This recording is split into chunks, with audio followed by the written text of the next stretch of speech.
তো দেওয়া উচিত। পরে যেটা করছে এটা পরের বিষয়। মতভেদ সব জায়গায় থাকবে। আপনাদের কি কষ্ট হয় কথা শুনতে? তাইলে আমি বন্ধ করি। সবাই কয় কথা শুনতে বলে ভালো লাগে।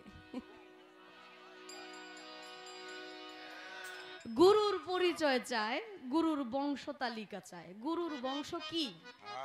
আসলে বংশ হইল দুই রকম, একটা হইল রুহানি, একটা হইল জেসমানি। একটা হইল নসবি, একটা হইল হসবি। একটা হইল রুহানি আর একটা হইল রক্তের।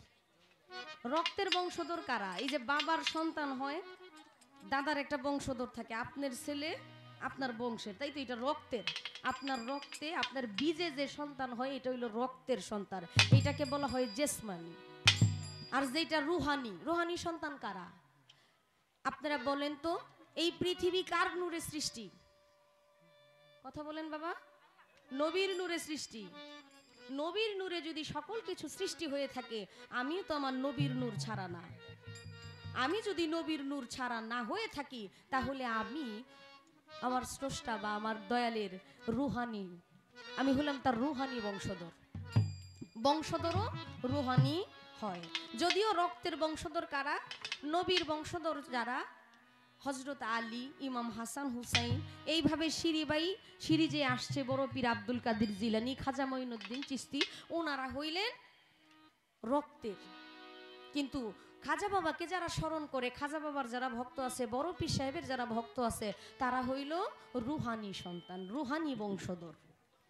এইটা হইল একটা বিষয়। আমি তাকে জিজ্ঞেস করেছিলাম, আপনি কি মানেন না জানতে চান না মানতে চান? উনি যখন আমার পরিচয়টা চাইলো, ওনার পরিচয় চাওয়ার ধরনটা ছিল অন্যরকম। কয় আমার সমস্যা না থাকলে আমি গুরুর কাছে যামুকে?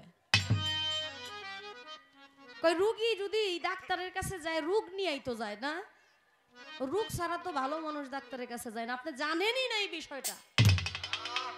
আপনি জানেন এমন অনেক সচেতন মানুষ আছে, প্রতি 6 মাস পরে পরে নিজে ট্রিটমেন্ট করায়, শরীর চেক আপ করায়, আমার শরীরে কি হয়েছে না হয়েছে।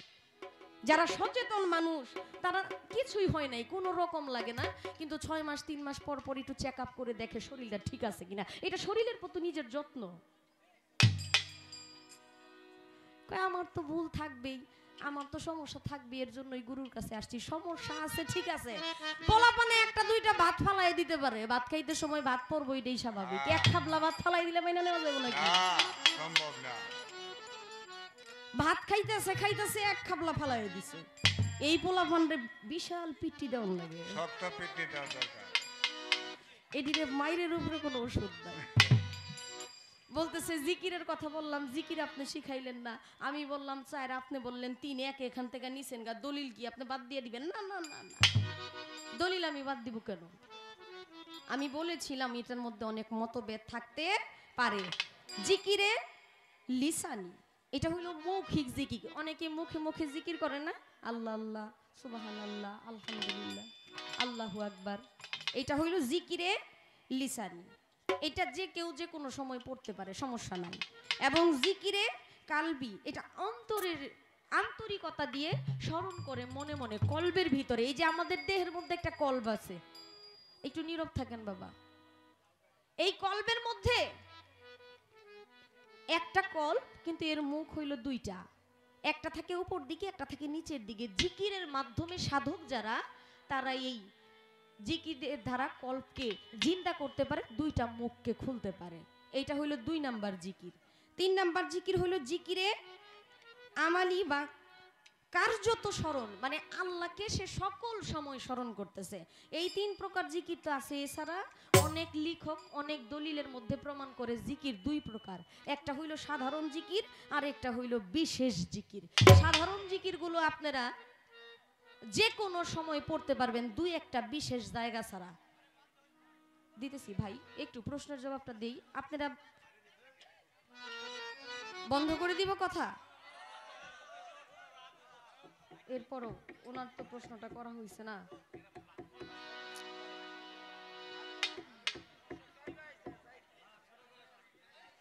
আপনি একটু চাইপা চাইপা বসেন, পালাগান বন্ধ। আপনারা যেভাবে বলবেন সেভাবেই। কিন্তু আমাকে কৃপণ বলা হয়েছে, গুরু কখনো কৃপণ না, গুরু অসীম দয়ালু, ওনার ভিতরটা অনেক বড় থাকে।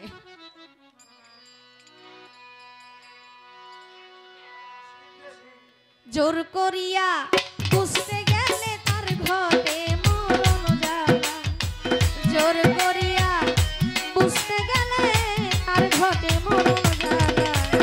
কেউ বুঝিতে পারে না রে হোসেন বাবার খেলা, আমার দয়াল চাঁদের খেলা। কেউ বুঝিতে পারে না রে মনির উদ্দিনের খেলা, আমার দয়াল চাঁদের খেলা। জোর করিয়া বুঝতে গেলে তার ঘটে মরণ জ্বালা। আরে জোর করিয়া বুঝতে গেলে তার ঘটে মরণ জ্বালা। কেউ বুঝিতে পারে না রে পীর মুর্শিদের খেলা, আমার দয়াল চাঁদের খেলা। কেউ বুঝিতে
চাঁদে